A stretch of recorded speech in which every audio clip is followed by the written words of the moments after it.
Hey TPT seller, this is Brittany from Teach Blog Travel. I am so glad you're here. Today, we are going to lay out your entire blogging strategy for your Teachers Pay Teachers store for your TPT business in under 5 minutes. I know that is a big commitment and that is not a lot of time, and I know that you're a busy person, so let's get into it.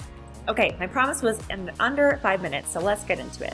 Right now, we're looking at the TPT Seller Blog Blueprint. This is something that is absolutely available to you for free by clicking on the link down in the video description. I'll be sure to link it below. Or if you're watching this video in my Facebook group, it'll be in the cover photo description, so you'll be able to click on that and find this there. If you're not already in my group, it's definitely a place you want to be. I share all kinds of free tips, training, templates, tutorials, products, and support. Be sure to go join there. It's facebook.com/groups/teachblogtravel, or you can find the link down in the description. Okay, so I'm going to walk you through this, and it's really simple. I made it in Canva. Honestly, the design doesn't even matter as much here as the content. So really, the first thing you have to decide is, do you even want to have a blog, right? I'm assuming if you're here, the answer is yes, I really want a blog, or it's something that you know you need as your overall content marketing strategy, and so that you know you need to get this started and that you want to start it right so you don't waste any time. So you can see here, there are really 5 steps to help you get started, right? Step 1 is making sure that you really nailed your niche. This is very important. Now, if you know me from any other arena or brand, you'll know that I'm not a big fan of just picking a niche and only doing one thing. You can do multiple things. You can do multiple things well. You can refuse to choose and ditch the niche if you want to. However, for a Teachers Pay Teachers store and for a blog, because we're going to be relying on SEO, which is search engine optimization, we want to make sure that everything we share is Googleable. We want to make sure that we're answering the questions and meeting the needs of our customers, clients, and buyers, so we can make sure our stuff gets found as the solution to their problems. The first part of your niche is your specialty. Usually this is whatever you teach and whatever grade you teach. So this might be 4th grade upper elementary math, AP biology, or pre-K early literacy. These are just a few examples. Step 2 is to think of your unique spin on your specialty and niche, or specifically how you're going to set yourself apart, how you're going to stand out from other folks in your space. I've given a few examples here in step 2. So if you're doing 4th grade upper elementary math, maybe you specifically want to focus on digital upper elementary math centers. And so you make digital resources for those centers, right? If you're an AP biology teacher, maybe you're in Arizona, and so you're going to focus on products and services and resources that specifically meet the needs of AP biology teachers in Arizona. They're going to be drawn to your resources.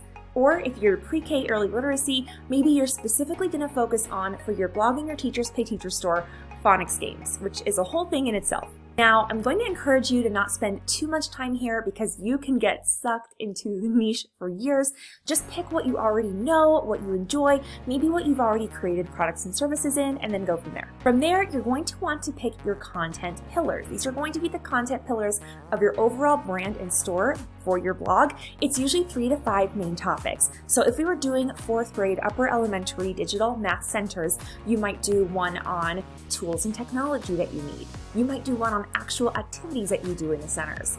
You might do one on other manipulatives, digital or otherwise, that they can use, okay? So you kind of have 3 to 5 topics that you're going to revisit time and time again. So you want to make sure that these topics meet your niche, that they meet the needs of your customer client, and that you have plenty of content ideas in the future, because you're going to want to pump out content on a weekly, bi-weekly, or monthly basis at least. Again, I know that picking a niche and picking your content pillars is a whole rabbit hole that you can spend way too much time on. So I've actually written a blog post with all kinds of examples and tips and tricks on that. So you can actually click that from the blog blueprint right here, and you can see all those examples laid out on a blog post for you. Once you know your 3 to 5 core content pillars, then you're going to want to start planning your first few pillar posts. These are going to be the cornerstone pieces of your blog content. This is what you're going to be known for. It's what you're going to be searched for and found for. So you really want to make sure that you are planning around some products and services that are probably your highest ticket offers. What do you want people to find? What do you want to be known for? Those are what you're going to want to post about. And for that, we're not planning out the whole post yet. We're just getting at what is the main idea or stance? Which content pillar does it focus on?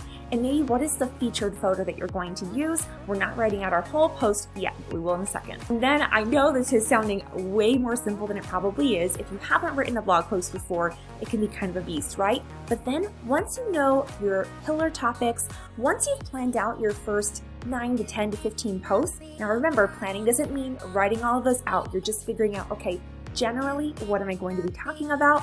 Then it's time to write your first post, okay? I really highly recommend, if you haven't done it before, use a blog post template. That way you can make sure you're using those SEO tips and tricks. I actually have one that you can buy in my Teachers Pay Teachers store, or if you're not ready for that, you can check out this other blog post with tips and tricks. All right, that was a really fun challenge. I think I got that all for you in maybe 5 minutes, 2 seconds, but that is my goal. My goal is to keep those videos short, quick, sweet, and snappy so that you get actionable tips, usable content, and templates that you can actually use to move your business forward for Teachers Pay Teachers as a TPT seller. So yeah, if that template that you were looking at is helpful to you, if you want a blueprint for your blog as a TPT seller, for your Teachers Pay Teachers store so you can be seen as an authority online, then you can definitely get that for free in the link below down in the description, or be sure to join my Facebook group, Teach Blog Travel, also linked down in the description. You can get that for free just by putting your name and email address in. If you'd like to have a blog post template, one that I've based off of a post that is ranking #1 on Google for teaching on a reservation, I literally use the same exact formula. I'm giving that over to you. You can buy that in my Teachers Pay Teachers store. I will also link that down in the video description below. And if you already have a blog, or maybe if you have some tips for someone else who's starting, or you have questions about launching a blog or being successful with your blog for your TPT store, be sure to put them down in the comments. I will respond to every single comment. I really want to help and serve you. Of course, I'm more active in my group, so be sure to join me there if you haven't. Otherwise, be sure to subscribe to this channel, click that little bell so that you don't miss a notification of a new post. And yeah, look out for these videos on a weekly basis.